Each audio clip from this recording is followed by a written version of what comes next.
review room.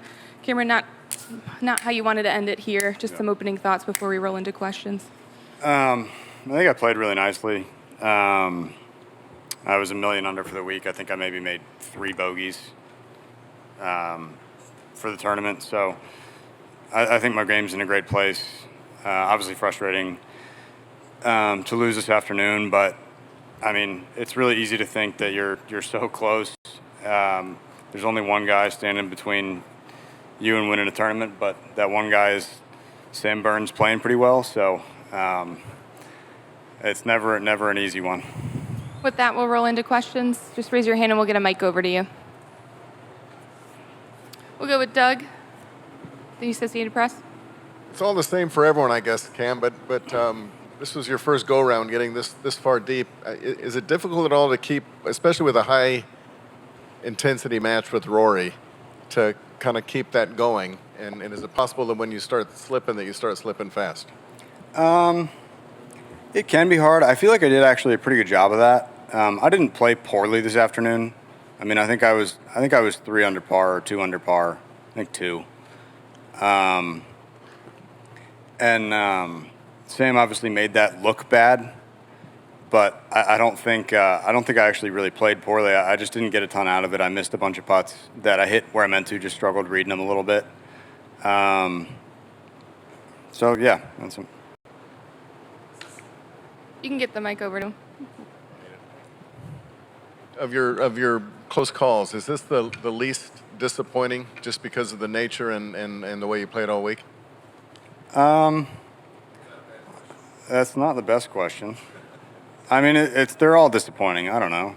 I finished second again. It's a little frustrating, but I beat some really good players this week and I played some good golf, so I can't complain. Go to Cameron Morfitt with PGAtour.com.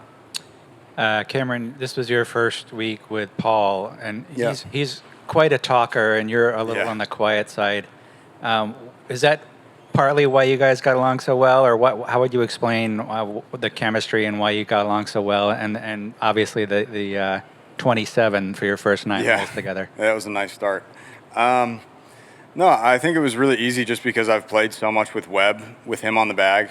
And he's definitely a talker, but I think we have more in common, I think, than it might look on the surface, just the way we think, kind of what we're interested in just talking about out there. I feel like it's really easy to talk to, and we have good conversation. And it was just easy, personally, between the two of us. I think the time that we've spent beforehand playing practice rounds just made the transition very simple, and it really couldn't have gone much better. What are you both interested in? I don't know. We talk a lot of golf. We just talk like kind of how I do things, and he's still on the mode of asking a lot of questions and trying to learn about how I play the game, which is great. It's making me think about how I play the game and kind of learning to. He's so positive. He just, if I say something that sounds a little wonky, he's like, "No, buddy, I love that. That's, it's interesting that you think about it that way." So I think it just went really well in terms of that. He's learning very quickly, and he's helping me a lot right off the bat. We'll go to Shane Ryan next. As you mentioned, Sam played it really well this whole week, but he had 8 birdies in 10 holes against you. I mean, that's even above and beyond by his standards. That's a huge bummer, yeah. Yeah, huge bummer. When you're facing something like that, like I was watching on 11 when he was outside and he still hit his putt, and you made yours, to your credit, to follow in, but is there something sort of quietly devastating when you happen to run into this unbelievably hot stretch in such a big match? Yeah, I mean, it's kind of just one of those. You know that at any point he can do that. And it's just one of those you got to take your hat off, say good plan. Obviously, I would have loved to give him more of a match, and I think most of the rounds I played this week would have given him more of a match, but he's obviously a great player, and that's just one of those you take your hat off, say congratulations, and move on, because there just might not have been anybody beating him today the way he played. Do you feel like you were, looking at the whole week, the best player? The numbers may seem to suggest that, some of the stats. I mean, yeah, I've seen the strokes gained stats, and I know I was at the top of that list for a long time. So I think if it had been a stroke play tournament, who knows? You never know, because I could have played totally differently. Maybe I'll start with a 31 and not a 27. So It's hard to say. I played really well. I'm really happy with where my game's at, and I'm just excited for the next couple weeks coming up to Augusta and then Hilton Head. Time for a couple more. We'll go to Kirk next on the left. Yeah, Cam, you never told Sam just knock it off. Yeah. No, I did not. I figured that probably would have just upset him a little further. So The hole number 9, did you feel like, boy, that was a chance where you kind of let a chance get away and, you had that great drive?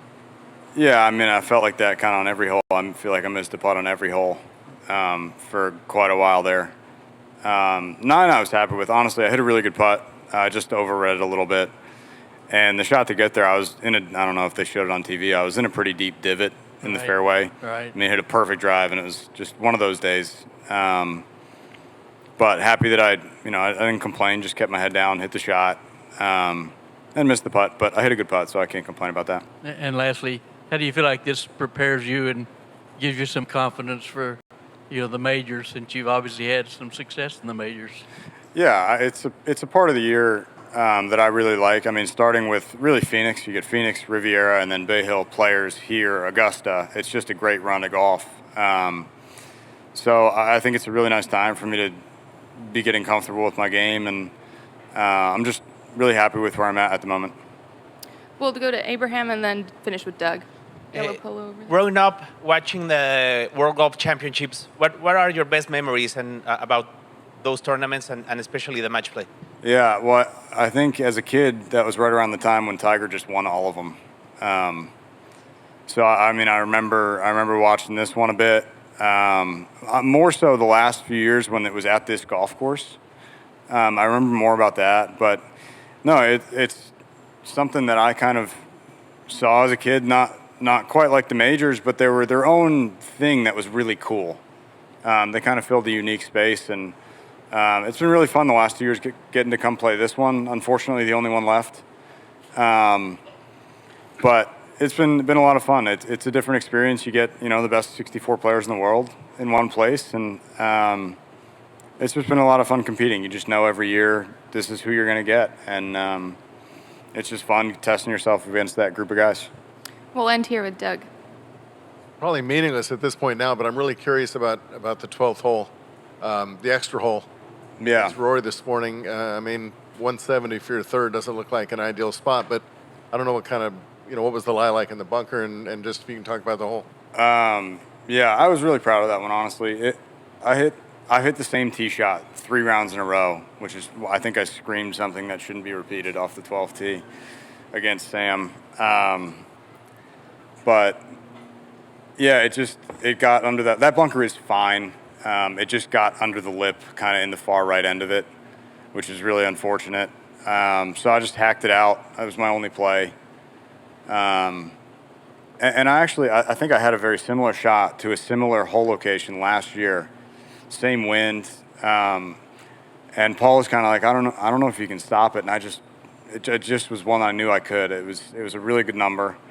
I think it hit pitching wedge. It was like 157 to cover that slope, and just a little bit of help. I was, a little bit of nerves running, and sometimes it just helps. Sometimes it lets you do things that you can't otherwise, and that's one of those times. I think if that was, on Thursday at whatever tournament, it might not be one that I can get there, but in that moment, I just knew I could, and really happy to make the putt. I mean, I've missed everything the whole match. I feel like probably isn't true. I'm probably just really negative.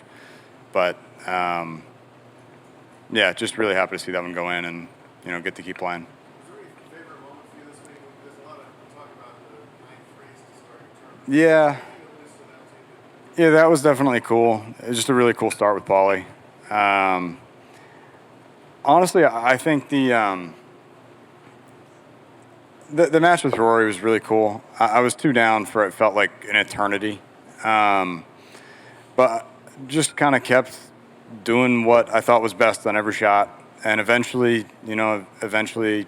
he kind of made a mistake on 16 and let me win that hole with birdie, which I would not have thought in a million years. And then he let me away with one on 18 too, making par. And I just hit the best putt I hit the whole day, right in the middle. So got to keep playing, and then obviously just walked you through 12. So that was really cool. Thanks for the time, Cameron. Yeah, no problem. Thank you.